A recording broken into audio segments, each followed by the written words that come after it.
In this session, let us understand the meaning of operating costing.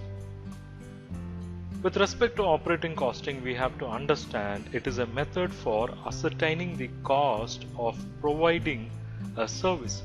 So operating costing is more concerned with identifying the cost of service, and this method is not applicable for production of commodities. So here the focus is on service. This costing method is usually made use by players like transport companies, okay, and it can be made use by gas and works departments.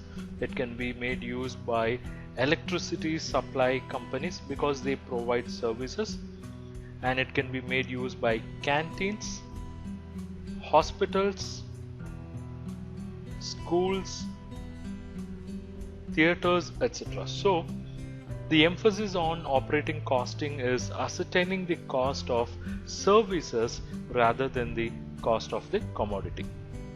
For finding the operating cost, it is necessary to decide about the unit for which cost have to be computed, and this would require the study of some technical and operating data to find out the factors which have bearing on the cost. The cost units usually used in various service undertakings. Let's discuss one by one. Let's say it's going to be a transport service. Okay, in case of transport service, the cost unit can be like a passenger kilometer, or it can be like a quintal kilometer, or it can be even a per ton kilometer, right? So that's the case with a transport service. And let's say it is supply service. In case of supply service units, then the unit factor may be in kilowatts per hour, or it can be a cubic meter, or it can be in terms of per kg, or it can be even per liter, right? Similarly, in case of hospitals, it can be like a patient per day, or it can be a room per day, it can be a room per bed, or it can be per operation. So there are various factors that have to be considered. And if you take a canteen, it can be per item or per meal, and if you take cinemas, it can be per ticket. So composite units, that is expressing two different factors. Say for example, ton kilometers or quintal kilometers, where you are linking the tons and kilometer, you are linking the quintal and kilometer. So we'll write both the methods. The first one is absolute, it can be the weighted average tons kilometers, and the second one is commercial, which is nothing but a simple average, and it can also be expressed in tons kilometers. So absolute tons kilometers are sum total of tons kilometers arrived at by multiplying the various distances by respective load quantities. Here we are going to multiply the distances with load quantity. Whereas in case of commercial, that is simple average tons kilometers, you arrive at this factor or this composite unit by multiplying the total distance with average load quantity. So in the next session, we'll take an example to understand this composite units. Let's take this case study to understand the computation of absolute tons kilometers and commercial tons kilometers. We'll start from here. A lorry starts with a load of 20 tons of goods from station A. It unloads 8 tons at station B and rest of goods at station C. It reaches back directly to station A after getting reloaded with 16 tons of goods at station C. The distance between station A to B, B to C, and then C to A are 80 kilometers, 120 kilometers, and 160 kilometers respectively. You have to compute what is absolute tons kilometers and commercial tons kilometers. So in previous session we have seen what is absolute tons kilometers and commercial tons kilometers. Absolute tons kilometers are the sum total of tons kilometers which is arrived by multiplying the various distances by respective load quantities, whereas commercial tons kilometers is nothing but a simple average. That is, it is arrived by multiplying the total distance kilometers by average load quantity. Let's see how it works. First we have to calculate absolute tons in kilometers.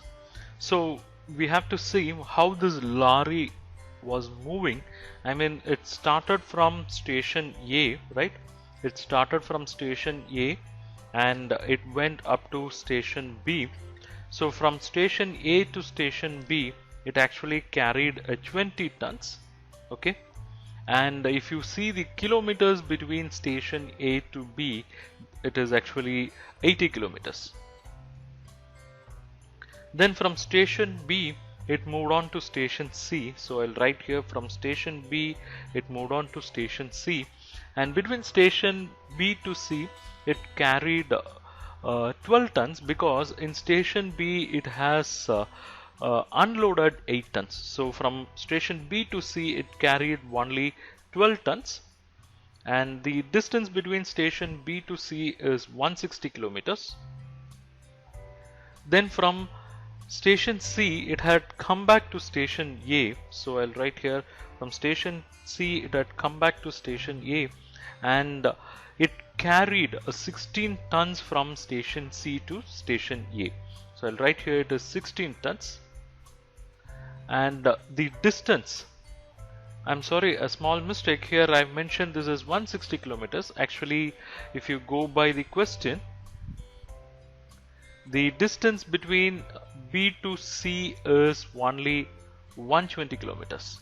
So I'll modify this.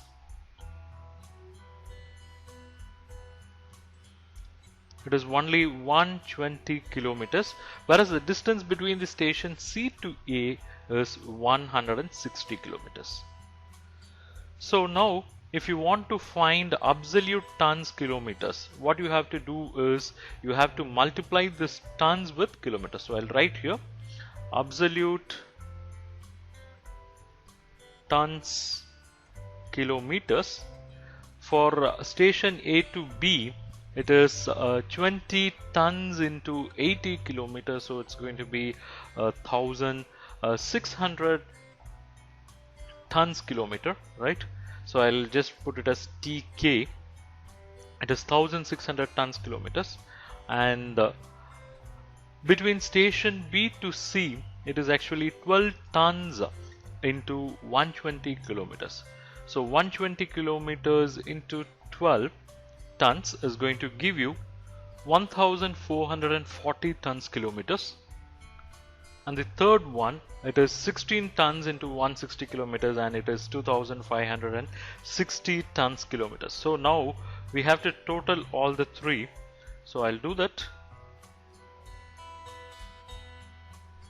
Total is going to be 5600 tons kilometers.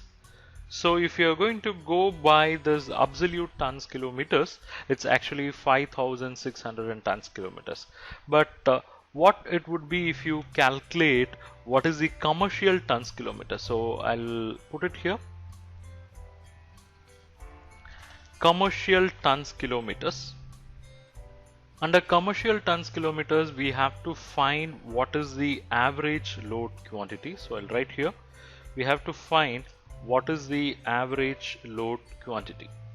We know the loads that were carried were 20 tons, then 12 tons, then 16 tons. Okay, so we have to take the average of this, so divided by 3, and that would give us the average tons or the quantity that were carried, and multiply that by total distance traveled. So what is the total distance that is traveled? So we'll put it here. total distance traveled is from A to B, B to C, then from C to A, and it is actually 80 kilometers plus 120 kilometers plus 160 kilometers, which is nothing but 360 kilometers. So here I'll put it here. So it is multiplied by 360 kilometers. So we get the tons kilometers as 5,760 tons kilometers. So if you go by commercial tons kilometers, you will have 5,760 tons kilometers, and if you go by the absolute tons kilometers, it will be 5,600 tons kilometers.